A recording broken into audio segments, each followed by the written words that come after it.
Hello students, I self Nitin Singh from Chanakya College of Education, Bettiah. आज मैं डीलेट second year पाठ्यक्रम से यह 7 सब्जेक्ट कोड के अंतर्गत गणित सीखने के एक संभावित क्रम आ, भ, ची और प्र के बारे में डिस्कशन करेंगे। पिछले क्लास में हम लोगों ने गणित शिक्षण और गणित शिक्षण के रचनावादी मॉडल के बारे में, रचनावाद के बारे में डिस्कशन किया था। आज उसी कड़ी में आगे बढ़ते हैं, आ, भा, ची, प्र के बारे में देखते हैं।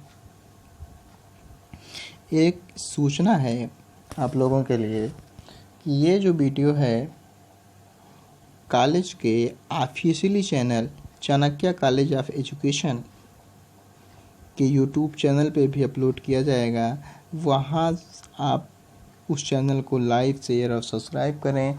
इस सब्सक्राइब करने से, बेल आइकन दबाने से आपको नोटिफिकेशन मिलता रहेगा नए नए वीडियो का। अन्य प्रोफेसर्स के भी वीडियो वहाँ उस चैनल पे मिलते रहेंगे।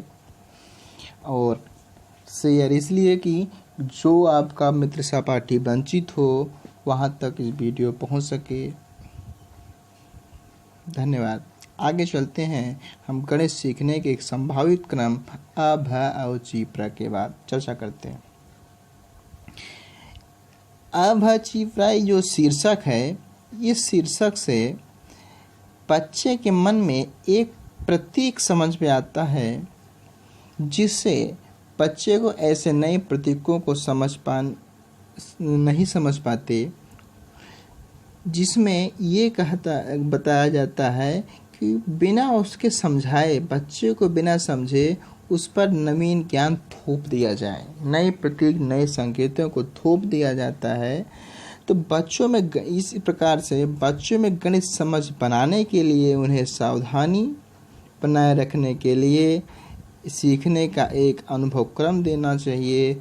इसी क्रम में जो भी कुछ सीखने की तरह ही इस गणित सिखाने की एक निरंतर प्रक्रिया है, जिसमें बच्चों को ठोस अनुभव का क्रम होना चाहिए। इसी क्रम को आ, भ, ची, प्र के रूप में बताया गया। आ का मतलब वो अनुभव बच्चों के ठोस वस्तुओं का अनुभव हो। ऐसे हम लोगों ने क्या निकाला? ठोस अनुभव हो। ठोस अनुभव का मतलब जैसे कंकड़, लकड़ियाँ, अन्य कोई वस्तु जो बच्चों के एनवायरनमेंट में हो, बच्चों के पहुँच के अंदर हो, ऐसे मिलने वाली वस्तुएं, चीज़ें हो सकती हैं जिसका बच्चा प्रत्यक्ष अनुभव करे। हमें गणित सिखाना है, बच्चे को काउंटिंग सिखाना है। अनुभव का मतलब ऐसा वस्तु उसके लाइफ से लें, जैसे कंकड़ ले लिया। अब कंकड़ ले लिया, छोटे छोटे कंकड़ को हमने 2 ग्रुप में डिवाइड कर दिया, या कक्षा को 5-5 बच्चों का 2 ग्रुप बना दिया। कक्षा में हमने 5-5 बच्चों का 2 ग्रुप बना दिया, एक ग्रुप फर्स्ट, एक ग्रुप 2, ऐसा ग्रुप बना दिया। हमने कहा कि बाहर हमने इकट्ठा कंकड़ रख दिया। और हमने बच्चों से कहा कि ये 5 ग्रुप के जो बच्चे हैं वो बारी बारी से, एक ग्रुप जाएगा, एक बार कंकड़ लेके आएगा, दूसरी बार ग्रुप 2 जाएगा, कंकड़ लेके आएगा। अब 5 बच्चों का ग्रुप जो समूह ग्रुप 1 है, 2 बच्चों का समूह ग्रुप 1 है, ये कंकड़ लेके गया। 5 समूह के बच्चों ने कंकड़ लेके आके हमारे पास कक्षा में रख दिया बाहर से। उसी प्रकार ग्रुप 2 ने भी कंकड़ ला के सामने प्रत्यक्ष रूप में रख दिया। अब वो कंकड़ बच्चे का प्रत्यक्ष अनुभव है। अब दोनों ग्रुप का जो कंकड़ कक्षा में आ गया है, एक शिक्षक होने के नाते हमने रिकमेंड किया कि ये जो कंकड़ अलग अलग हैं, आप इनको सभी काउंट करिए। अब बच्चों ने काउंट किया। अब बच्चों ने जब कंकड़ को काउंट किया तो बताया कि नहीं सर, हमारा 42 कंकड़ है। एक ने बताया नहीं सर, हमारा 35 कंकड़ है या 40 कंकड़ है। अब जब बच्चों के अंदर इस गणना काउंटिंग के बारे में, या 10 कंकड़ है, 12 कंकड़ है, जो प्रत्यक्ष अनुभव किया, जो कंकड़ की बात काउंटिंग सीखा, दोनों ग्रुप के बच्चों ने प्रत्यक्ष अनुभव किया। इस अनुभव की बात कर रहे हैं गणित सिखाने में। इस क्रम में हम प्रत्यक्ष अनुभव का बहुत अत्यंत आवश्यक रोल होता है किसी भी वस्तु को नवीन ज्ञान देने के लिए उसके दैनिक जीवन से ठोस वस्तुओं का अनुभव लिया जाए, जिससे बच्चा सहज भाव में और आसानी से गणित जैसे कठिन प्रत्ययों को सहज भाव में सीख जाए। इसी क्रम में भा आता है। भा का मतलब भाषा। भाषा का मतलब बोलकर अनुभव के बारे में बताना, यानी भाषा का उपयोग। जैसे कोई कहानी, सवाल, खेलों के उपयोग के बारे में बताया गया। अच्छा, भाषा का भ से जो भाषा आया, इसका बहुत इम्पॉर्टेंट रोल है। अब बच्चे को गणित नहीं कोई भी सिखाना हो, जैसे हम भी सिखा रहे हैं कक्षा में, तो बिना भाषा के क्या हम अपनी बात स्पष्ट कर सकते हैं? बच्चे को उसी भाषा में सिखाना चाहिए जिसमें वो सहज भाव में सीख ले।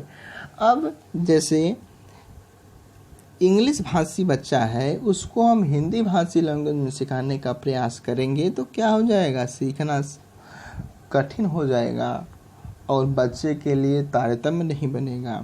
इसलिए जितने भी कमीशंस हैं उन्होंने रिकमेंड भी करते हैं कि उसके क्षेत्रीय भाषा में पढ़ाएं।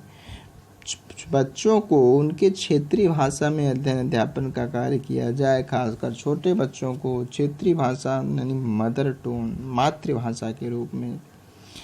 अब जब हम उसके मदर टोन में शिक्षण का कार्य करेंगे तो बच्चा बहुत ही सहज भाव में और सही ढंग से प्रत्यय को सीख जाएगा।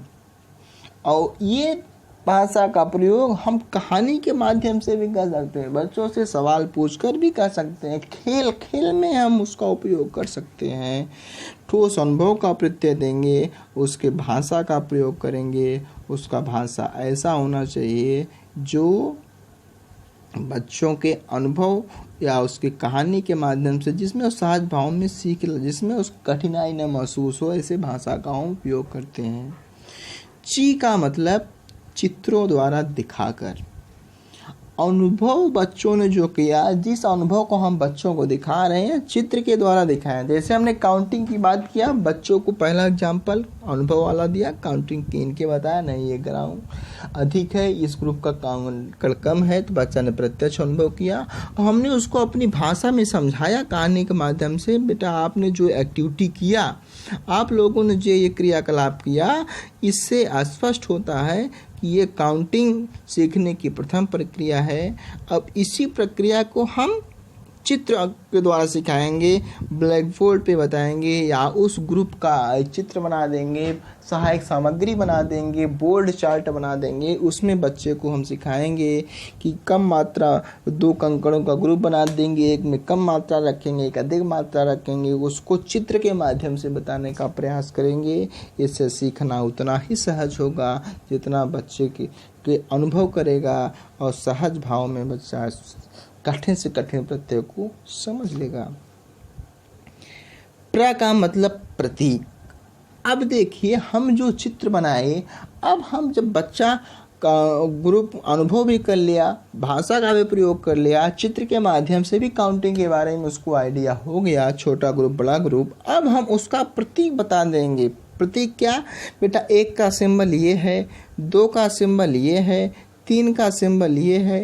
रोमन कोड में ऐसे लिखेंगे, 2 को सेकंड लिखेंगे, 3rd को ऐसे लिखेंगे, 4th को ऐसे लिखेंगे। इस प्रकार से प्रत्यय को हम बच्चे को उसका प्रतीक बता देंगे। जितनी काउंटिंग होगी, 5 का भी रोमन ऐसे बताते चले जाएंगे, 6 का भी रोमन ऐसे बताते चले जाएंगे। इस प्रकार से बच्चे को हम अ भ ची प्र में गणित के प्रत्यय को सिखाने का प्रयास करते हैं। आ का मतलब उसके अनुभव का उपयोग करते हैं, प्रत्यक्ष अनुभव का। उसके बाद हम उसके भाषा का प्रयोग करते हैं, उसको चित्रों के माध्यम से दिखाते हैं। लास्ट में उसी अनुभव को हम लिखित प्रतीक के रूप में व्यापीकरण दे देते हैं। जैसे संख्या का क्या रोल्स है, संख्या कैसे प्रदर्शित किया जाता है, संख्या क्या क्या अंक है, अंकों में क्या बोलते हैं, इस प्रतीक के बारे में जब बच्चे को सिखाएंगे, बच्चे काउंटिंग का प्रत्यय, किसी भी प्रत्यय को सहज भाव में सीख जाएंगे।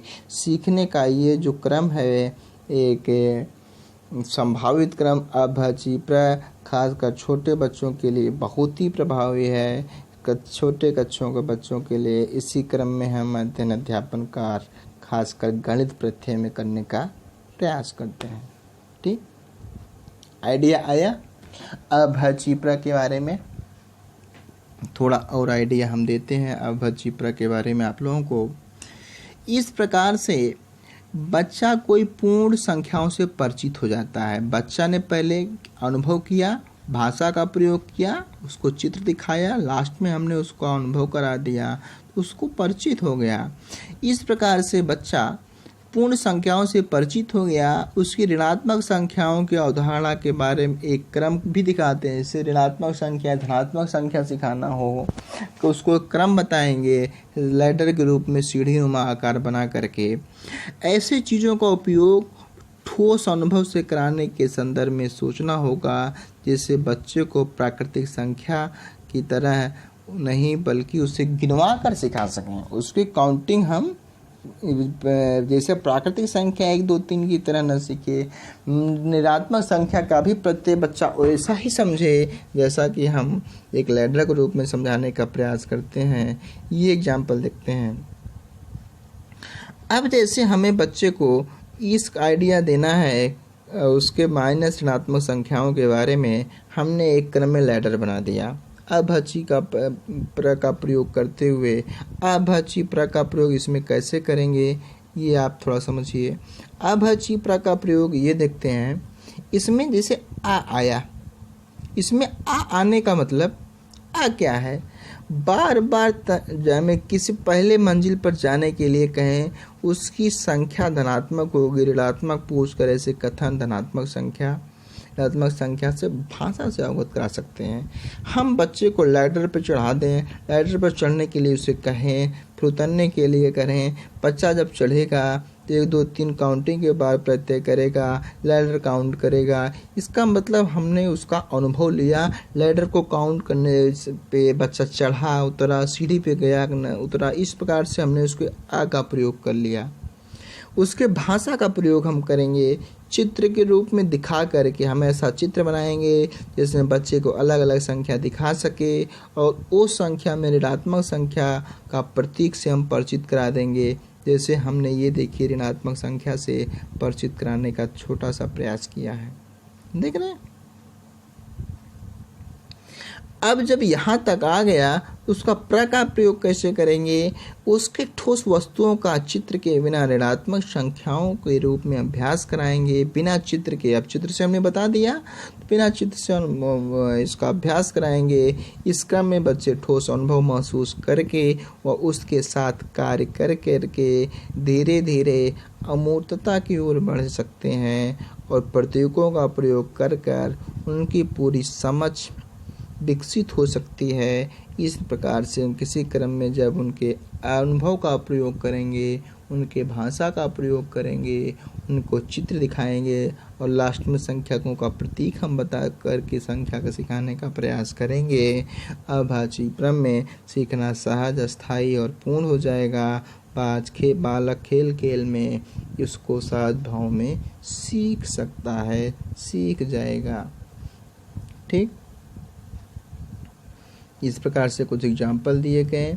खासकर प्राथमिक स्कूल के बच्चे मूढ़ संक्रियात्मक अवस्था में होते हैं। छोटे बच्चों की बात कर रहे हैं, वो मूढ़ संक्रियात्मक अवस्था में होते हैं। सीखने वालों को अगली अवस्था तक बढ़ने में मदद करने के लिए आपको ठोस व औपचारिक के बीच कड़ियों को जोड़ना होगा। इसी कड़ी का नाम अभाची प्र इस तरह का एक क्रम है। अभाची प्र जो क्रम है ये मूर्त अवस्था के बच्चों के लिए उनके ठोस अनुभव औपचारिक के बीच की कड़ी कहा गया। इससे बच्चा ठोस वस्तुओं का प्रत्यक्ष अनुभव करके और उसका औपचारिक रूप से जानने का प्रयास करता है और इस क्रम में सीखा हुआ ज्ञान अस्थायी हो और सहज हो जाता है बच्चों के लिए। ठीक, समझ में आया? आपको कोई भी डाउट इस टॉपिक के बारे में कभी भी हो तो आप कमेंट बॉक्स में उस पॉइंट को लिखेंगे, कमेंट बॉक्स चेक किया जाएगा और आपको समस्या का समाधान किया जाएगा। आप इस चैनल को लाइक, शेयर और सब्सक्राइब करें। फर्दर अपडेट प्राप्त करने के लिए कोई भी इशू होगा उसको दूर करने का प्रयास किया जाएगा। Thank you class.